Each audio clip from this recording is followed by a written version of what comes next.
Luar biasa.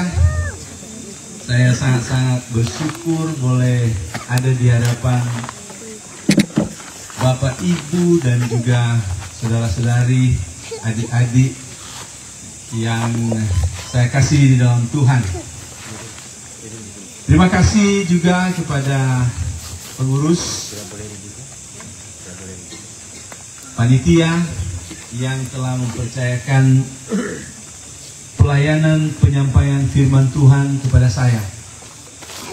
Saya sangat-sangat bersyukur, memuji Tuhan dan berterima kasih karena mendapat kesempatan yang sangat istimewa ini. Menjadi berkat bagi kalian semua itu merupakan satu kesempatan yang sangat manis, sangat bernilai bagi saya secara pribadi.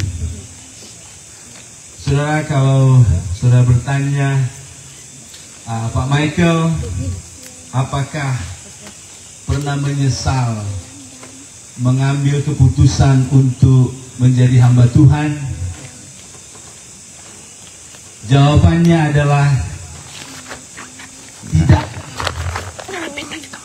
Sekali lagi jawabannya adalah sangat tidak.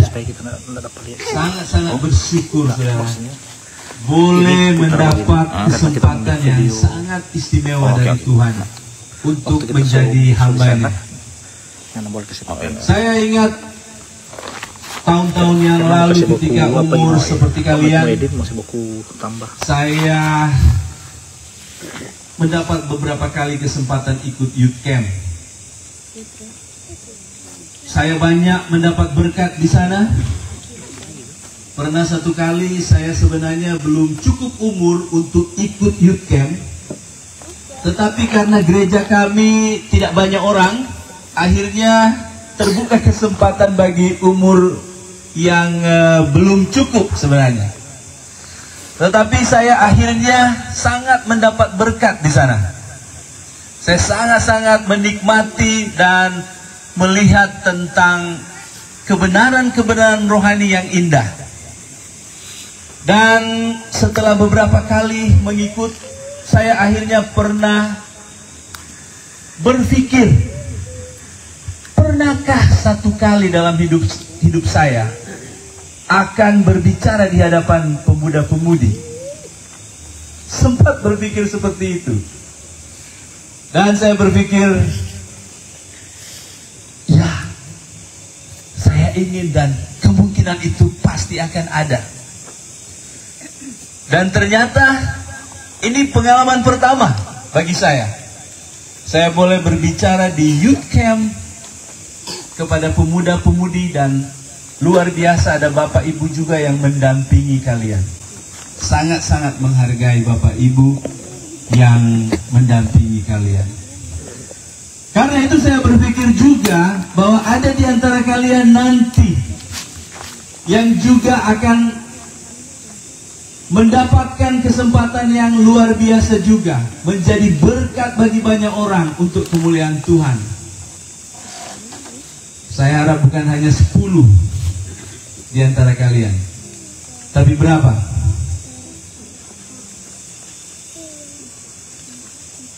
Ya, 200 ya. Wah, bukan main kalau itu terjadi ya. Pikirkan dalam hidup kalian, Tuhan luar biasa. Tuhan dapat menggunakan siapapun. Kalau kita berpikir tentang rasul-rasul Tuhan Yesus, mereka adalah nelayan-nelayan yang sehari-hari menangkap ikan dan menjual ikan. Namun saudara, Tuhan mengubah hidup mereka. Tuhan menggunakan mereka menjadi berkat yang sangat luar biasa bagi banyak orang. Baik, Bapak Ibu saudara-saudarinya, adik-adik, dalam kesempatan yang istimewa ini dalam memperingati hari Paskah, saya diberi kesempatan untuk membahas tema kematian dan kebangkitan Kristus membawa harapan baru bagi generasi gereja. Kalau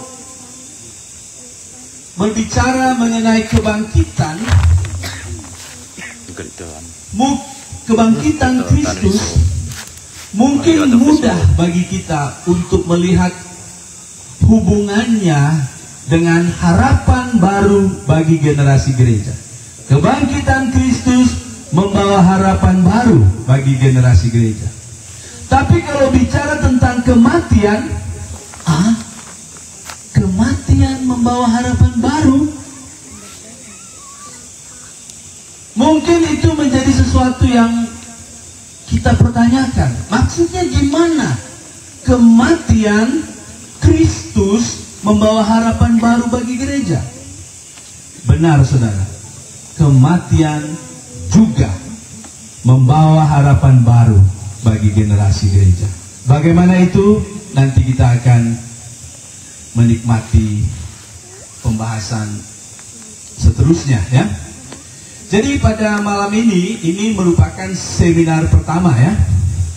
Dan dari tema yang ada ini, saya mengambil judul untuk seminar pertama ini adalah Kematian dan Kebangkitan Yesus, Pendekatan Historis. Maksudnya apa?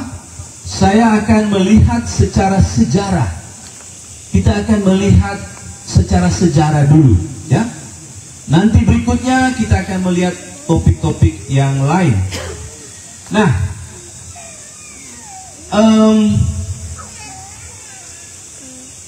saya sebelum melanjutkan, saya ingin kita berpikir. Pertama adalah, menurut saudara, apakah Paskah itu? Ada yang mau sampaikan? Apakah Paskah itu?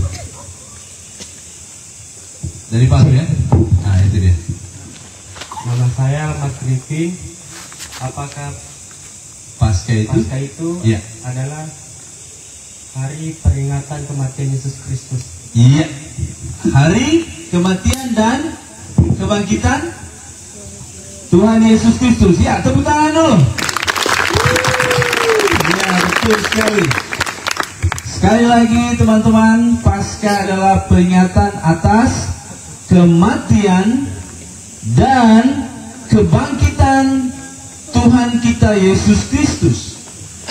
Ini adalah pusat dari iman kita. Iman Kristen kita, pusatnya adalah di sini, kematian dan kebangkitan Yesus Kristus Tuhan. Ulang sama-sama, siap? 1, 2, 3. Peringatan atas kematian dan kebangkitan Yesus Kristus, pusat dari iman Kristen. Dulu waktu masih anak, saya ditanya, apa itu hari Natal? Tahu jawaban saya? Hari makan cookies. Hari baju baru. Ya kan? Benar itu atau salah? Salah. Betul, Elliot, salah. Hari memperingati Yesus lahir. Tetapi kalau Paskah itu khusus mengenai kebangkitan Yesus Kristus. Memang harus bicara juga kematian tentunya, ya. Tapi biasanya kematian kita bicara di hari Jumat, hari malam ini. Kita kenal dengan istilah Jumat Agung, ya kan? Di mana Kristus mati di kayu salib. Tapi Paskah itu lebih kepada kebangkitannya. Karena apa artinya kematiannya jika dia tidak bangkit, ya kan? Jadi sekali lagi, Paskah adalah peringatan atas kematian dan kebangkitan Yesus Kristus. Tapi yang menarik, coba lihat ayat ini. Dalam Lukas 2 ayat 41 sampai ayatnya yang ke-42 berkata begini. Tiap-tiap tahun orang tua Yesus pergi ke Yerusalem pada hari raya Paskah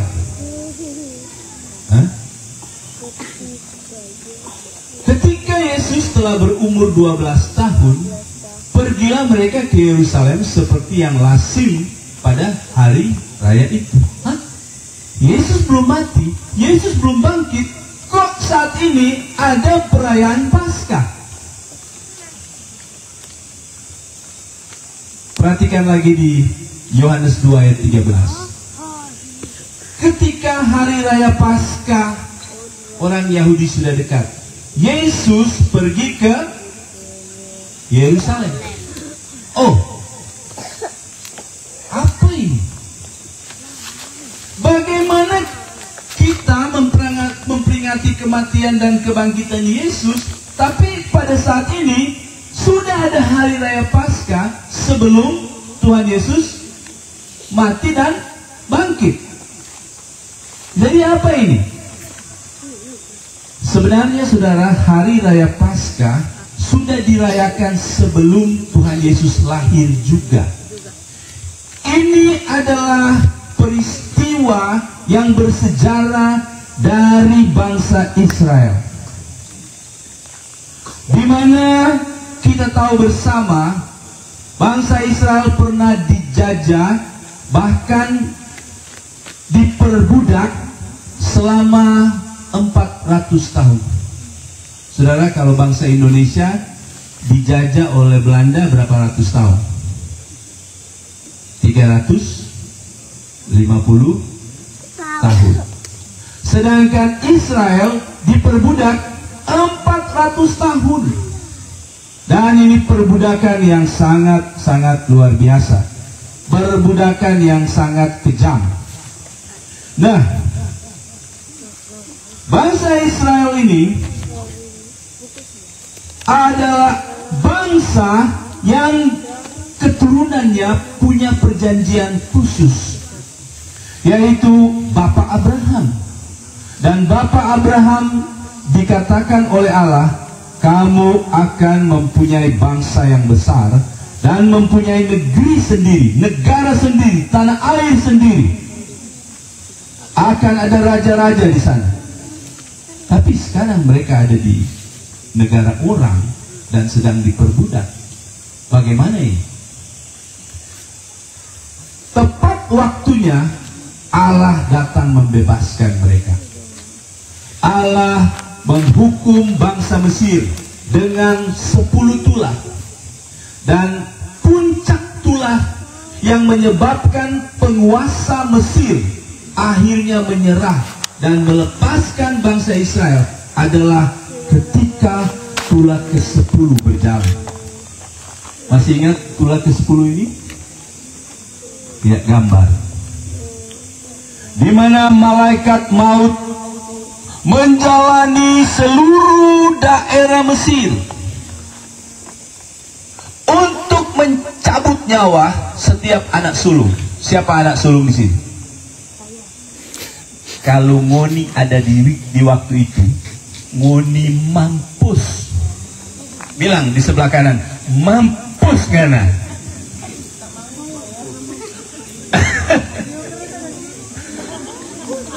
Malam itu begitu mencekam, malaikat maut mulai menjalani rumah demi rumah.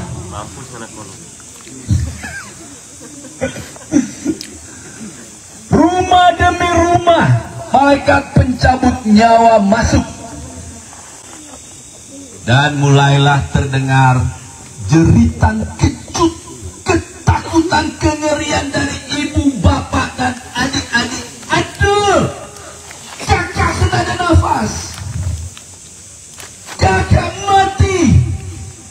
Dengar tetangga lagi, aduh, dokter le, kalau ada anak sulung dia lagi, aduh. Penguasa Mesir, putra mahkota yang dianggap manusia setengah dewa, aduh, mampus juga. Walaupun mereka sudah tutup pintu dengan sangat baik, malaikat sanggup masuk di sana. Anehnya, rumah-rumah dari orang Israel tidak ada satupun yang menjerit karena kehilangan salah satu anak mereka. Tidak ada. Kenapa? Karena mereka mempunyai satu jalan yang diberikan Tuhan, yaitu oleskan darah di ambang pintu. Malaikat sudah diberitahu oleh Tuhan, jangkore, semua pintu yang ada darah jangan pernah masuk. Mar, kalau anak itu nakal, jangan. Cabut nyawa hanya kepada pintu yang tidak punya darah. Bagaimana kalau anak manis? Papa, tidak perlu korbankan domba, ikat jadi muka pintu, pasti dia mati juga. Namun saudara, semua Israel taat, sehingga tidak ada satupun anak sulung Israel kehilangan nyawa. Sejarah ini sangat-sangat diingat oleh bangsa Israel. Dan ketika malaikat melewati, kata melewati itu dipakai untuk menjadi kata memperingati hari istimewa tersebut, yaitu Pesah. Pesah. Coba mau dibilang Pesah. Hah? Nggak dapat dengar. 1, 2, 3. Pesah. Pesah. Pesah. Jangan pesek, Pesah. Lama-lama jadi Passover atau akhirnya Paskah. Ah, betul, Paskah. Karena kenapa? Karena ini untuk mengingat Allah melewati pintu-pintu yang ada darah, sehingga tidak terjadi kematian. Kematian lewat, kematian berlalu, sehingga tidak ada maut di sana. Dan Allah memperingati Israel untuk merayakan hari itu. Dalam Keluaran 12 ayat 24 sampai 27 saya baca, kamu harus memegang perintah ini sebagai ketetapan baik bagi kamu maupun bagi anak-anakmu untuk selama-lamanya. Dan apabila kamu telah masuk ke negeri yang akan diberikan Tuhan kepadamu seperti yang dijanjikannya, maka kamu harus tetap melakukan ibadah ini. Dan apabila anak-anakmu berkata kepadamu, apakah arti ibadahmu ini? Maka harus kamu jawab, inilah korban Paskah bagi Tuhan yang melewati rumah-rumah orang Israel di Mesir, ketika ia menulah orang Mesir, tetapi menyelamatkan rumah-rumah kita. Di Imamat 23 ayat 4 sampai 5 juga berkata begini, inilah hari raya Tuhan yang harus kamu maklumkan sebagai waktu pertemuan kudus, yakni hari-hari raya yang ditetapkan pada waktunya dalam bulan pertama, pada tanggal 14 bulan itu, pada waktu senja ada Paskah bagi Tuhan. Wah, luar biasa. Saudara, mari kita perhatikan tentang waktu pelaksanaan dari hari raya ini. Kita tambah lagi informasi di Imamat 23 ayat 4. Dengar sekali. Oh, maaf, itu ayat tadi ya, sorry. Saya memberi garis, saya membuat tebal beberapa informasi yang berhubungan dengan waktu pelaksanaannya. Pertama adalah bulan pertama. Oke?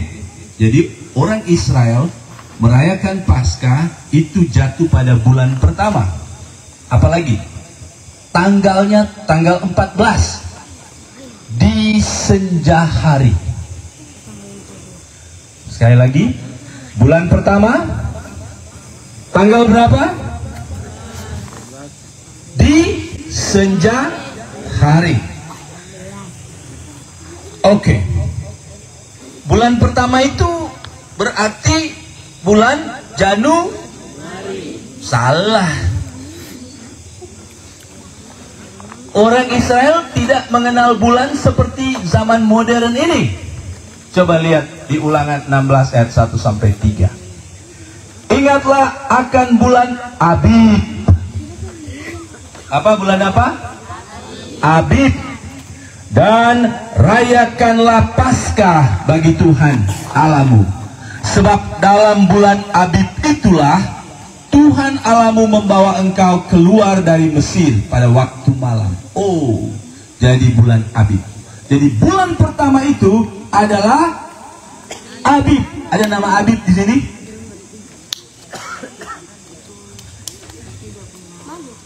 Ada nama Abib di sini? Tidak ada. Yang mau kawin, yang suka kawin, boleh no? Pakai ayat, pakai nama ini ya. Saudara, di dalam orang Israel, orang tidak pakai Januari, Februari, Maret. Ini bulan bulan-bulan.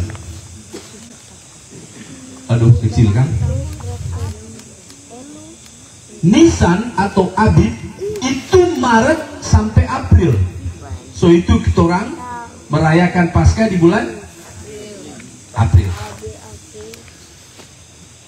Bulan kedua itu Iyar atau Ziv, April, Mei.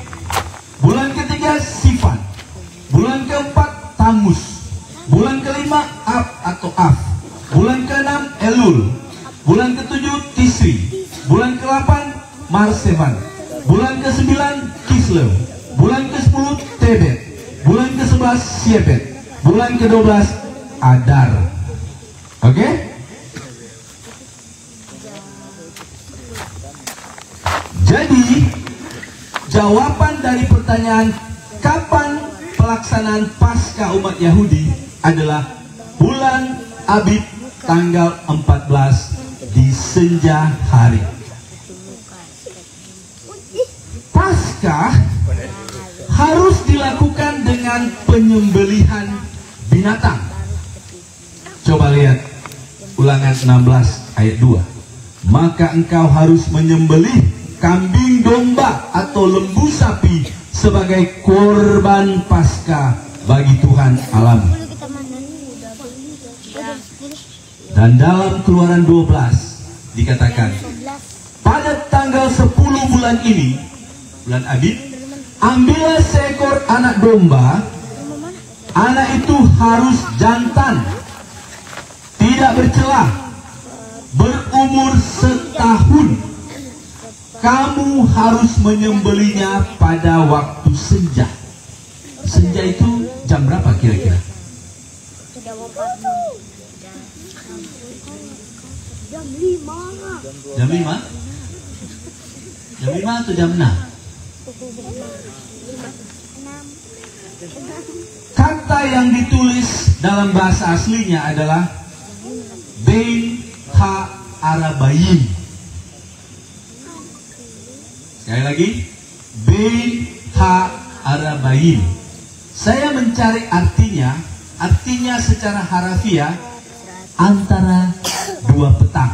Aduh, masih bingung kan? Jam berapa ini antara 2 petang? Ternyata ini menunjuk pada jam 3 sampai jam 5.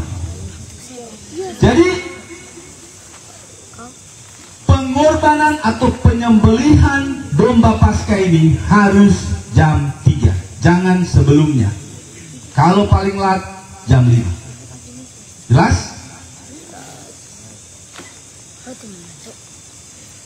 Dalam Keluaran 12 ayat 46 juga ada informasi yang penting sekali untuk kita tahu tentang domba Paskah ini.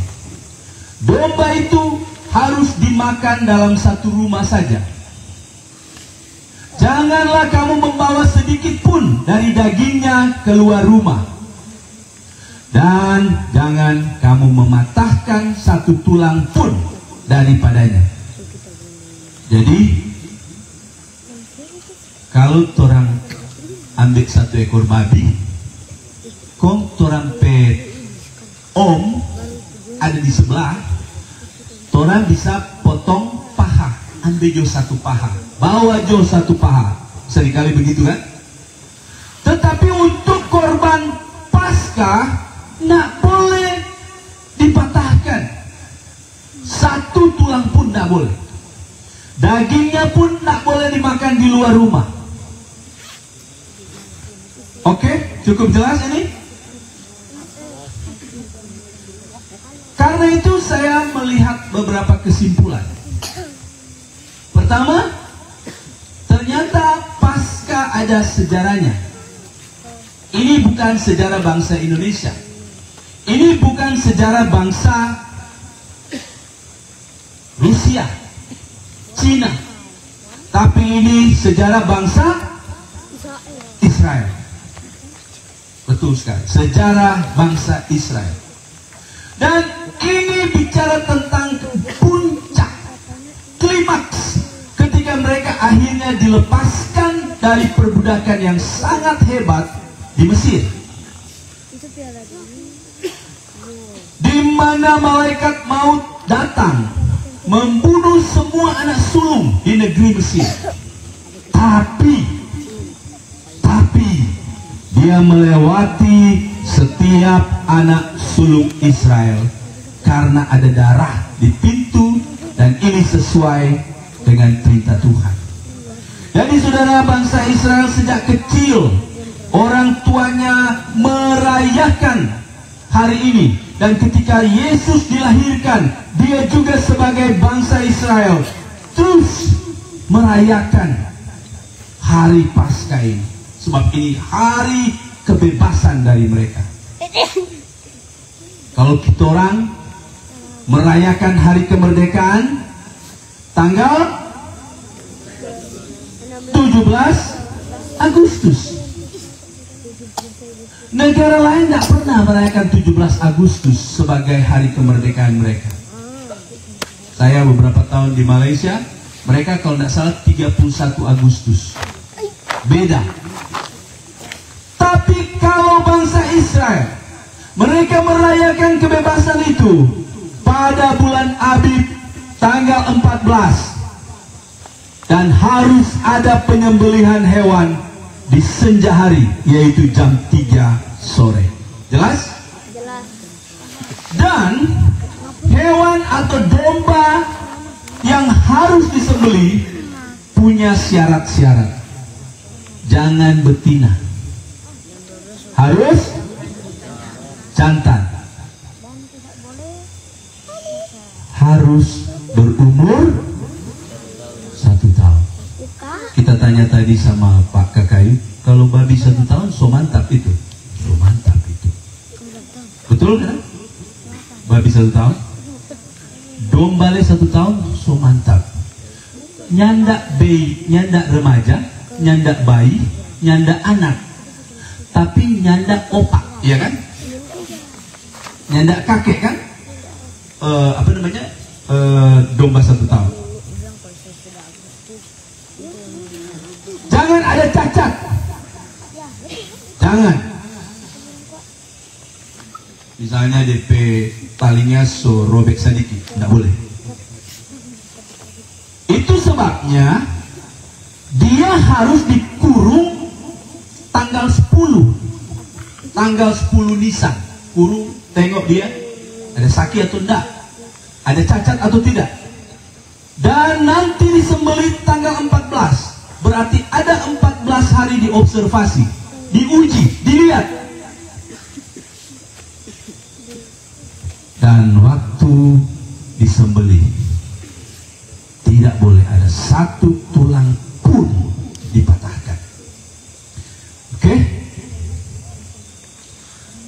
Paskah sudah dirayakan 1500 tahun sebelum Tuhan Yesus lahir. Berarti sudah 1500 kali orang Israel rayakan itu, dan Yesus lahir di dunia ini. Yang menarik saudara, ketika ada suara di padang gurun yang berseru, luruskan jalan bagi Tuhan, yaitu Yohanes Pembaptis. Satu ketika dia berkata begini, Itu ditulis di Yohanes 1 ayat 29. Pada keesokan harinya, Yohanes melihat Yesus datang kepadanya dan ia berkata, "Lihatlah anak domba Allah yang menghapus dosa." Wah, ketika dia melihat Yesus, yang menunjuk Yesus, padahal dia ini adalah orang yang sangat populer. Orang Israel datang sampai melihat dia. Bahkan mereka sampai berkata, "Yohanes, apa yang harus kami lakukan?" Bahkan prajurit-prajurit juga bertanya. Dan saat ini kita lihat, ketika dia lihat Yesus, dia berkata, "Lihat anak domba Allah yang menghapus dosa dunia." Wow. Yesus disamakan dengan apa? Anak domba. Yesus adalah dia yang menghapus dosa dunia. Jika dosa dihapus, maka bebaslah orang dari perbudakan dosa. Kalau anak domba Paskah disembelih, maka perbudakan di Mesir berakhir. Israel bebas. Sangat identik ketika kita melihat tentang Yesus di sini. Tapi menarik, domba Paskah itu harus disembelih, tidak boleh cuma diikat. Kalau Yesus disebut domba Allah, dia harus disembelih. Bukankah domba Paskah harus disembelih? Apakah Yesus datang di dunia ini untuk menghindari kematian? Takut mau mati. Banyak orang berkata, kalau dia Tuhan, kenapa dia mati? Kalau dia Tuhan, mengapa mati? Saudara, kalau dia tidak mau mati, jangan datang. Sebab untuk datang, memang tujuannya harus disembelih, harus mati. Kematian bukan hina. Kematian adalah sasaran kedatangan Yesus. Orang manusia yang mudah sekali mati dan akan mati. Waktu lahir takut mau mati. Betul? Siapa di sini yang berani mati? Waktu sakit cari obat, bukan? Kita yang bisa mati, lahir di dunia tidak bertujuan untuk mati. Dia yang adalah Allah yang tidak bisa mati, dia datang di dunia untuk mati. Oleh sebab itu, jangan kalian pernah berpikir, kok Tuhan kita mati? Memang dia harus mati. Ya memang harus disembelih. Yesus harus mati, dikorbankan. Ya tapi kenapa dia harus mati? Mungkin kita bertanya seperti itu ya. Kenapa dia harus mati? Saudara, jangan heran dong. Jangan heran, bukan? Karena Allah sudah menetapkan peraturan Allah bahwa upah dosa adalah kematian. Akibat dosa tidak bisa dibayar dengan uang, tidak bisa dibayar dengan amal baik, tidak bisa dibayar dengan apapun, harus dibayar dengan kematian. Percaya? Sebab upah dosa ialah maut, tertulis di Roma 6 ayat 23. Jadi, ketika kita melihat kalimat dari Yohanes Pembaptis, lihat anak domba Allah, persamaan Tuhan Yesus dan domba Paskah itu sangat menakjubkan. Saya akan paparkan itu untuk kita melihat. Saudara, paling sedikit kita melihat 3 hal antara anak domba Paskah dan Yesus anak domba Allah. Anak domba Paskah seperti yang sudah kita lihat ayat-ayat tadi, disembelih pada bulan Abib atau Nisan pada tanggal 14. Disembelih pada pukul 3 sore. Tidak ada satu tulangnya dipatahkan. Kita akan lihat apakah Yesus memenuhi semua ini. Pertama, disembelih pada bulan Abib, Nisan, tanggal 14. Menarik ketika kita lihat Yohanes 18 ayat 28. Maka mereka membawa Yesus dari rumah Kayafas ke gedung pengadilan. Waktu itu pagi-pagi benar. Mereka sendiri tidak masuk ke gedung pengadilan itu supaya jangan menajiskan diri, sebab mereka hendak makan Paskah. Jadi pagi-pagi itu mereka kalau masuk di gedung pengadilan nanti mereka najis. Jadi mereka tidak mau. Karena apa? Karena hari itu sudah Paskah. Kalau masuk tidak bisa makan Paskah, tidak bisa mengikuti hari raya Paskah yang Tuhan Allah tetapkan untuk wajib diikuti oleh umat Israel. Kalau tidak, hukumannya adalah hukuman dirajam dengan batu. Jadi mereka, biar Jo, kita tidak usah masuk di gedung pengadilan. Di luar Jo teriak-teriak kepada Pilatus, salibkan dia, dia salah, begitu. Jadi saudara, mereka hendak makan Paskah. Jadi sekali lagi, hari di mana mereka bawa Tuhan Yesus di depan pengadilan itu hari raya Paskah. Tapi perhatikan Markus 14 ayat 12 sampai 25. Di Markus 14 ayat 12 sampai 25 itu menceritakan tentang sehari sebelum Yesus ditangkap. Sehari sebelum Yesus ditangkap, Yesus minta murid-muridnya persiapkan Paskah. Habis itu malam mereka merayakan Paskah. Dan waktu merayakan Paskah itu ada perbedaan. Kalau orang Israel makan roti dan mengenang, di mana kita keluar dengan buru-buru, cepat-cepat, sehingga makan cepat-cepat. Tapi Yesus waktu ambil roti, dia bilang, inilah buku yang akan dihancurkan bagi kamu. Oh, lain perayaan malam ini. Ketika Yesus ambil anggur, Yesus berkata, ambillah ini, minumlah. Inilah darahku yang akan dicurahkan bagimu. Murid-muridnya lihat, lain kali ini. Yesus mengubah isi dari hari raya mereka. Tapi ini terjadi hari sebelum pagi-pagi itu. Jadi ini malam, besoknya pagi mereka so tangkap Tuhan Yesus, pagi-pagi mereka so bawa di gedung pengadilan. Dan mereka berkata hari ini hari Paskah. Kalau begitu Yesus merayakan Paskah hari sebelumnya. Maka pertanyaannya apa?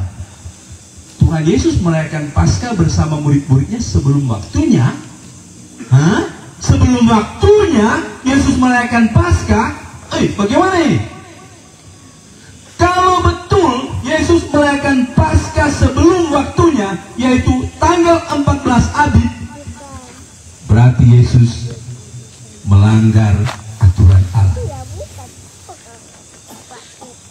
Apakah Yesus pelanggar hukum? Apakah Yesus pelanggar hukum Taurat? Tidak. Kalau sampai dia melanggar satu, maka dia berdosa. Hanya Yesus yang memenuhi semua aturan hukum Taurat. Cuma Yesus. Tapi kalau seandainya dia melanggar dengan merayakan perayaan sebelum waktunya, maka Yesus berdosa. Upah dosa adalah maut, bukan upah dosa-dosa. Satu dosa saja cukup. Loh, cuma satu leh. Memang satu cukup, saudara. Saya sering punya ilustrasi. Kita ambil satu piring, kita ambil itu tai di WC, kita ambil satu titik, cuma satu titik tai di WC, kotoran taruh di piring, ciong saja, hampir nak bobo. Di samping-samping memang bersih, cuma satu tetes saja. kon datang Pak Camat. Jangan bilang-bilang Pak Camat ya. Pak Camat datang mau makan bersama. Pak Camat, kenapa piring? Cuma satu titik tai. Pak Camat mau makan? Hah? Pak Camat mau makan? Nyanda, dia langsung tangkang Ngoni masuk penjara, betul? Itu Pak Camat saja. Apalagi kalau presiden. Pak Presiden makan aja di piring Pak Jokowi. Oh, bukan Pak Jokowi lagi sekarang, ya seandainya Pak Jokowi. Piring ini bagus sekali, cuma satu titik. Boleh? Boleh? Kita kadang-kadang lihat orang, oh dia banyak dosanya kita, boleh. Cuman 2-3 kita punya. Sama. Kalian pun mencicikan di mata Tuhan. Itu sebabnya Alkitab katakan, kesalehanmu bagaikan kain lara. Itu kain lara apa itu kain lara? Bahasa aslinya kain pembalut wanita kalau datang bulan. Itu kesalehan, apalagi itu setengah-setengah saleh. Jangan sombong di hadapan Tuhan. Kita semua tidak bisa berhadapan Tuhan dan berkata, benarkan saya, izinkan saya masuk surga, sebab saya cukup banyak kebaikan. Tidak bisa. Atau kita coba timbang.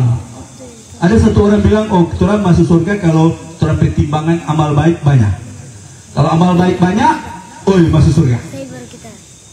Amal baik kurang, aduh, masuk neraka. Bagaimana kalau sama? Masuk mana? Masuk minta dia, iya kan? Aneh kan? Nggak bisa, saudara. Tidak bisa. Menjijikan kita di mata Tuhan. Kita hanya perlu penyelamat yang tidak punya satu titik dosa pun.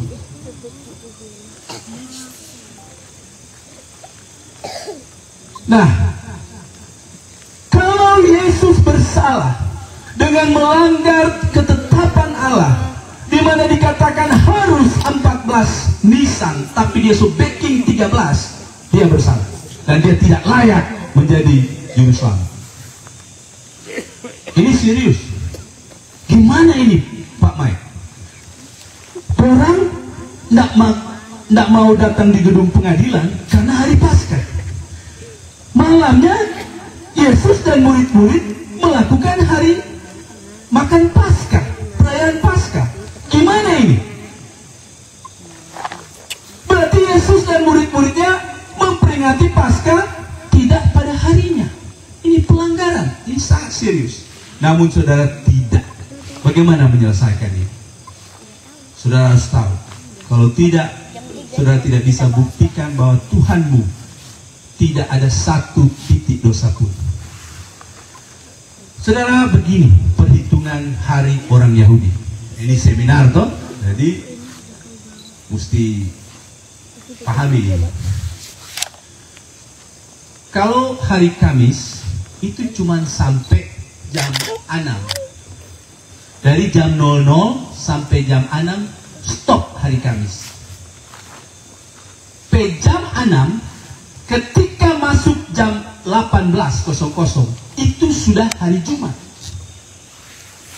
Ya, yang di belakang bisa lihat screen ini? Bisa.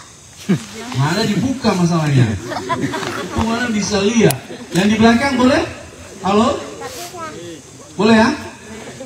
Boleh?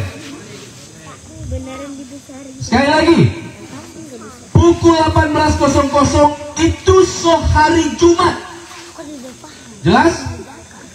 Kenapa orang Israel memulai hari pukul 6? Karena bukankah dalam kitab Kejadian Allah berkata, ketika menciptakan terang, jadilah petang, jadilah pagi. Jadi bukan jadilah pagi dan pagi, nyanda. Mereka pakai petang baru pagi. Jadi beda dengan Torah. Orang Israel pukul 6 itu hari berikutnya. Jadi ini hari apa? Hari apa ini? Kalau orang Yahudi Sabtu. Mulai dari jam 6 tadi Sabtu. Sabat. Pas pukul 6 buka Sabat. Ya? Jelas?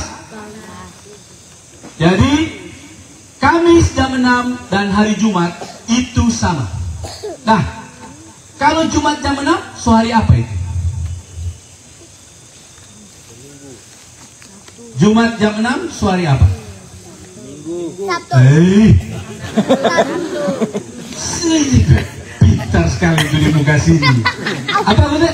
Apa? Sabtu. Sabtu. Ulang. Aduh. Ini hari Jumat jam 6, ya toh? Bye-bye sampai salah, Berarti kalau di sini ya jam 6 hari Jumat, hari apa? Iya, Sabtu. Sama-sama. Sabtu. Iya, betul, Sabtu. Begitu. Ya. Cuma ngantuk. Ngantuk ini. Jadi apa yang bisa kita lihat di sini? Jumat hari Paskah. Tapi bagaimana dengan Kamis jam 6? Persiapan. So Paskah itu, di sini pun sudah hari Paskah. Jelas? Jadi hari Kamis malam Tuhan Yesus dan murid-muridnya merayakan Paskah. Itu juga sudah hari Paskah. Jelas? Itu juga tepat sudah 14 Abib. Wih, jelas? Salah Tuhan Yesus? Hah? Tidak salah. Dia tepat. Jadi kita lihat di sini waktu Jumat pagi-pagi dorang pergi di gedung pengadilan. Mengapa mereka tidak mau makan Paskah? Hari Paskah. Tapi Tuhan Yesus merayakan lebih awal di jam 16 malam. Kenapa? Kalau dia tunggu besok, so ketangkap. So ditangkap. So dapat tangkap. Itu sebabnya dia tahu dia buat malam sebelumnya. Jadi tepat masih tanggal 14 bulan Abib. Oke? Nah, seterusnya kita akan lihat poin seterusnya. Tapi perhatikan ya di sini. Jadi Yesus dan murid-muridnya makan Paskah Kamis malam, itu sudah hari Jumat, itu sudah hari Paskah. Tuhan disalib hari Jumat, ya kan? Oke, jadi so jelas disembelih pada bulan Abib Nisan pada tanggal 14. Digenapi Yohanes 18 ayat 8, Yesus juga disembelih pada hari Jumat tanggal 14 Abib. Nah, ini sudah ya. Aduh, masih dua. Mau sama atau enggak? Disembelih pada pukul 3 sore. Betul. Yesus juga mati di pukul 3 sore atau siang. Sore. Daripada bingung orang lihat ayatnya. Oke? Markus 15 ayat 34 sampai 37. Pada jam 7 berserulah Yesus. Jam berapa? Oh, bagus, saya kira so tidur ini. Jam berapa?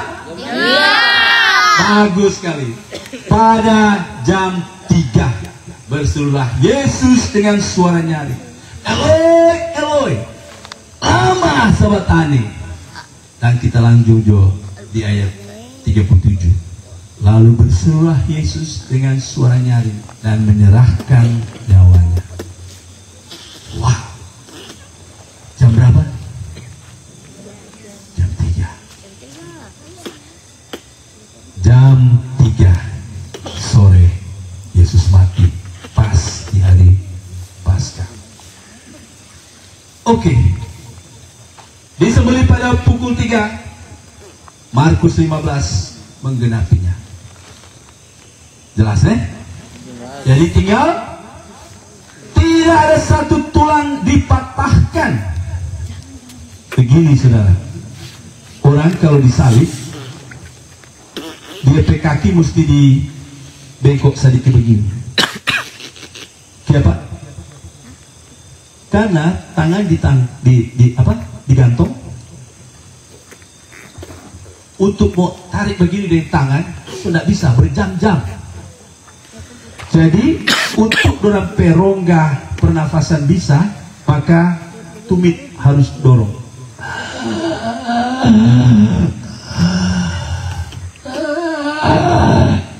Begitu terus berjam-jam.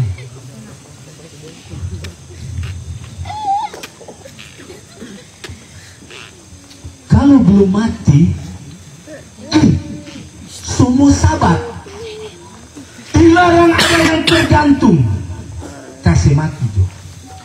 Cara kasih mati bagaimana? Pukul dengan tamako tuh tulang. Hancur patah. Kepala hancur. Nah. Mau dorong lagi? Boleh. Boleh. Maka sudah bisa bernafas. Mata semakin besar. Boleh tangan menafas 3 menit? Tidak. Tapi anak boleh 4 menit. Oke.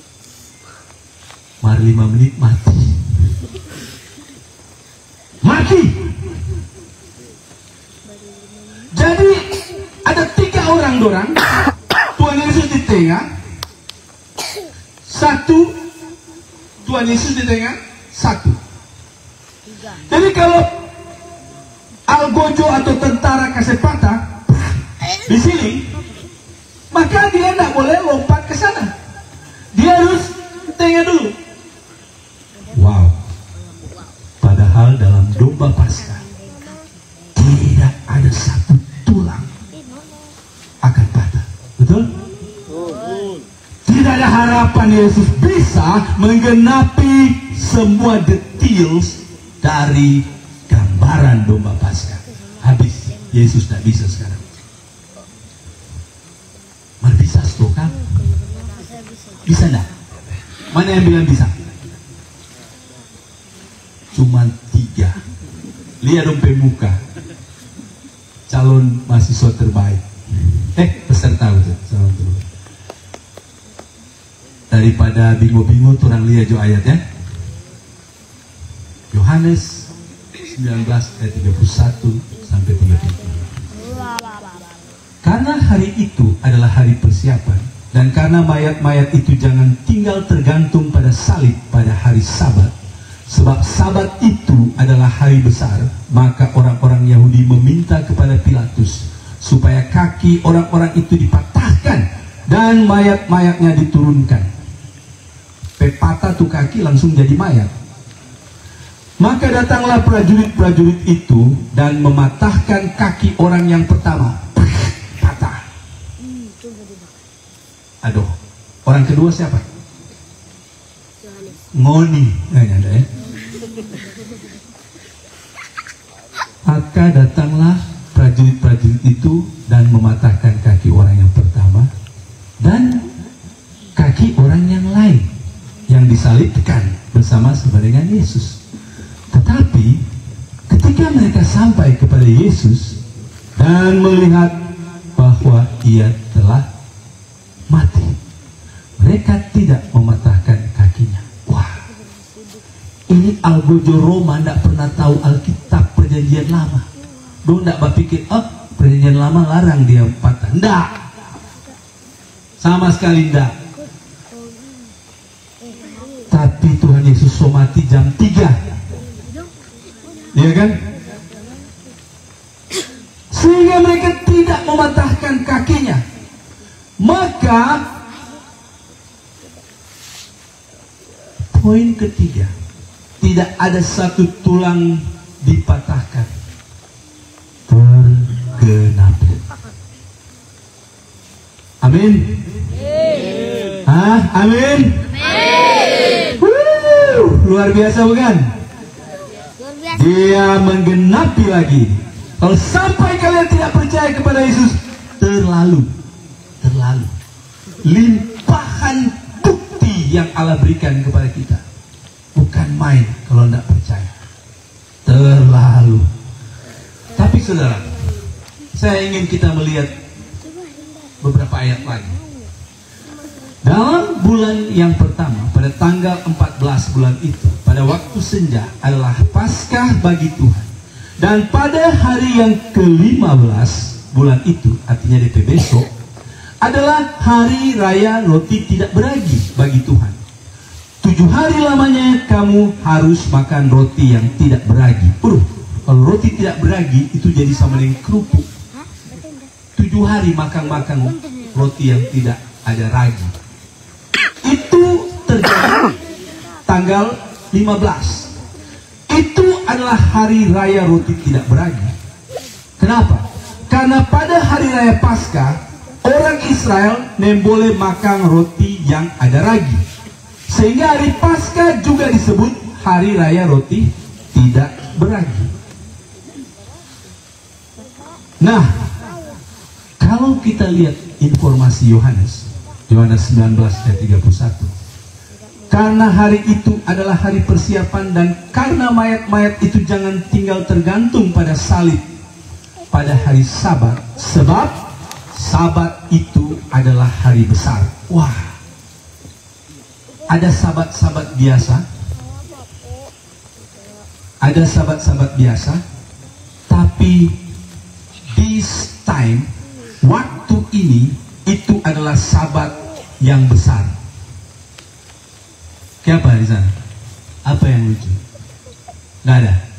Ada. Nah, dengar baik-baik. Ini agak susah. Ya. Jadi, sabat selalu ada setiap hari Sabtu. Tapi kali ini sabat ini adalah sabat besar. Karena kenapa?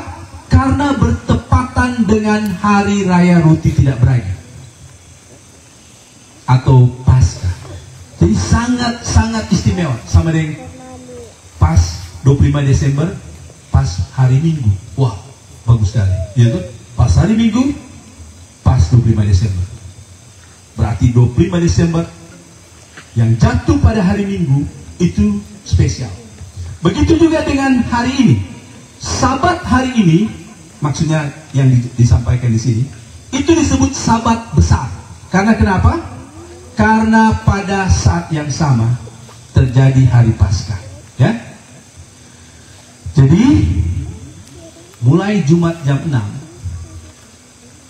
Sabtu, Sabat, dan bersamaan dengan Sabat itu ada hari raya roti tidak beragi. Jadi Sabat atau Sabtu pada waktu itu adalah sabat besar. Itu sebabnya ketika kita lihat informasi dari Lukas, dia berkata begini, adalah seorang yang bernama Yusuf, ia anggota majelis besar dan seorang yang baik lagi benar. Ia tidak setuju dengan putusan dan tindakan majelis itu. Maksudnya majelis agama Yahudi Israel. Ia berasal dari Arimatea, sebuah kota Yahudi. Dan ia menanti-nantikan kerajaan Allah. Ia pergi menghadap Pilatus dan meminta mayat Yesus. Dan sesudah ia menurunkan mayat itu, ia mengapanginya dengan kain lenan, lalu membaringkannya di kubur yang digali dalam bukit batu, di mana belum pernah dibaringkan mayat. Hari itu adalah hari persiapan dan Sabat hampir mulai. Jadi coba lihat gambaran ini. Yesus mati jam 3, sudah mau hampir jam 6, sudah mau hampir Sabat, baru mereka turunkan Yesus dari salib, seperti gambar ini. Jadi dia mati jam 3, tetap mati tergantung, dan setelah sudah mau hampir jam 6, baru orang kaya yang namanya Yusuf Arimatea bicara kepada Pilatus, tolong izinkan kami ambil mayat Yesus supaya kami kubur, dan diizinkan. Jadi Yesus mati tepat di hari Jumat. Oke saudara, kita akan selesaikan ini. Namun saya ingin bertanya, apa pendapat kamu sejauh ini?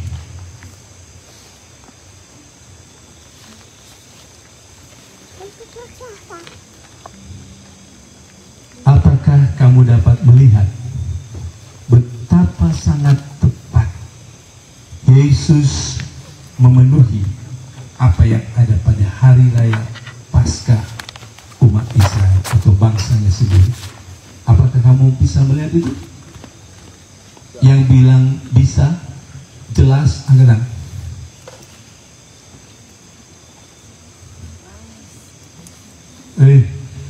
Nggak jelas yang nggak angkat tangan. Angkat. Angkat.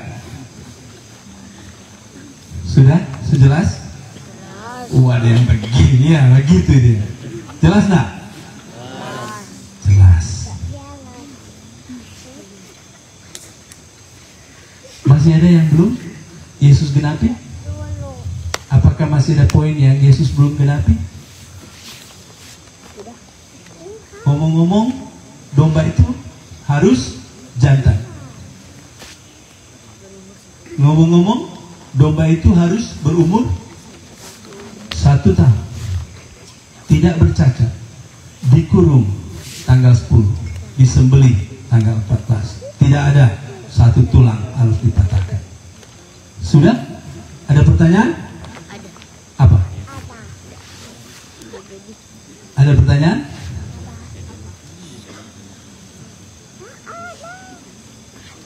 Oh, Pak Mike, kalau jantan saya paham. Mar itu berumur 1 tahun cocok dengan Tuhan Yesus bagaimana ya? Mau bertanya itu? Tidak. Oh, kita sudah tahu nih berpikiran gitu. Tebak. Domba Paskah harus jantan berumur 1 tahun. 1 tahun adalah usia yang bukan remaja, bukan anak, tapi matang. Tapi bukan domba yang tua. Apakah Yesus cocok? Tidak. Cocok. Kali ini nggak salah. Tadi benar. Sekarang nggak salah. Benar, cocok. Bilang cocok. Cocok. Tuhan Yesus ketika disalibkan dia berumur 33 tahun. Singkat Tuhan Yesus hidup di dunia ini. Tapi 33 tahun bukan remaja toh? Ada remaja 33 tahun? Remaja apa itu? Remaja 33 tahun sudah matang. Tapi bukan opak kan? 33 tahun ada opak. 33. Biar dia rambut putih tetap dia masih pemuda, iya kan? 33 tahun Tuhan Yesus mati. Tuhan Yesus ada di dunia ini 33 tahun. Cocok? Cocok. Nah, terakhir, domba Paskah harus dibuktikan tidak bercacat dari tanggal 10 sampai tanggal 14. Ada 14 hari. Ada 4 hari diobservasi. Yesus memang tidak bercacat celah sejak pencobaan. Bukankah iblis mencobai dia? Betul? Di padang gurun. Tidak bisa. Pencobaan terus terjadi. Pernah satu kali datang memang tokoh politik yang hebat sekali, orang Yahudi. Dia bilang, pokoknya kali ini jebakan pasti kena. Dia bilang A kena, dia bilang B kena, pasti kena. Apa namanya jebakan? Bolehkah membayar pajak? Mereka mulai bicara. Kalau Yesus bilang boleh, rakyat Israel harus bilang nggak pro rakyat, nggak pro penjajah. Tapi kalau Yesus bilang nggak boleh, orang akan lapor ke tentara. orang pajak, tangkap, pokoknya dapat. Mereka datang. Sus dong bilang begitu atau yes?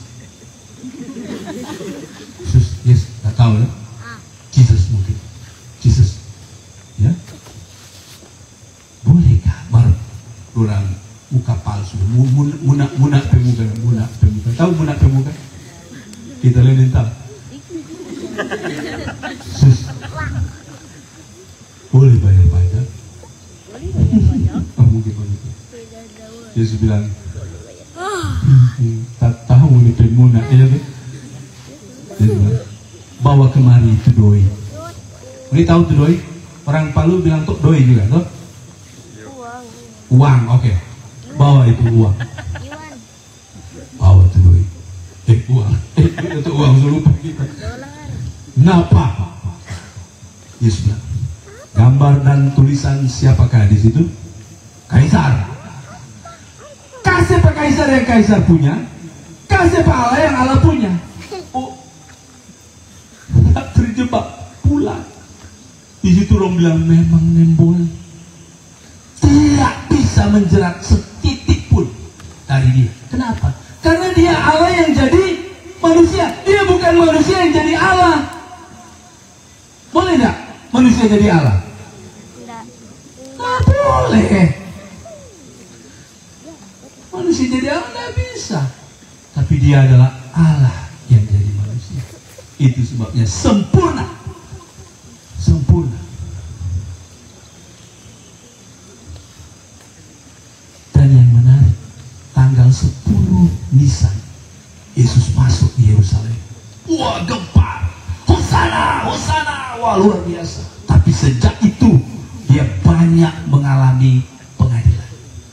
Bahkan dia menghadap Herodes, diadili. Bahkan Pilatus sampai cuci tangan. Sampai dia bilang, kita tidak dapat satu kesalahannya pun. Jangan disalib. Dia bilang, kenapa tidak mau salib? Kamu tidak salib, kamu tidak sahabat Kaisar. Akhirnya Pilatus takut. Pilatus tertangkap, tapi Yesus tidak ada kesalahan apapun. Sampai Pilatus, tahu kan, gedung pengadilan itu kadang-kadang cari adil mana dapat. Nah, betul. Tapi Pilatus menyatakan, saya tidak dapat kesalahan apapun. Dia bagaikan domba yang dikurung selama 4 hari. Terbukti tidak ada kesalahan apapun. Dia tidak bersalah. Dan seperti yang saya katakan tadi, dia pun tidak ada satu tulangnya dipatahkan. Jadi, secara historis, secara sejarah, Paskah adalah bayang-bayang dari apa yang akan dilakukan Tuhan kita Yesus Kristus. Amin. Karya Yesus berakar pada sejarah umat Yahudi, bukan yang lain. Mari kita berdoa. Tuhan Yesus, di beberapa hari ini ketika kami dibawa pada musim Paskah, adalah sukacita untuk kami kembali merenungkan kebenaran-kebenaran indah, ajaib tentang Tuhan kami Yesus Kristus. Terima kasih Tuhan, kami boleh dibawa pada pemahaman yang benar. Engkau Tuhan yang sejati, yang membuat kami ada harapan. Terima kasih Tuhan. Kami mengucap syukur pada saat ini kami boleh dimampukan oleh Tuhan menangkap poin-poin ini. Kami tetap serahkan besok untuk kami boleh terus melanjutkan hal-hal yang terkait dengan tema Paskah ini. Biarlah Engkau terus menuntun kami. Terpujilah nama-Mu Tuhan. Terima kasih untuk cuaca yang indah, ketenangan yang Kau anugerahkan di momen ini.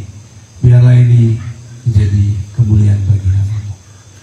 Dalam nama Yesus kami berdoa dan bersyukur. Amin. Amin. Silakan ke pengacara.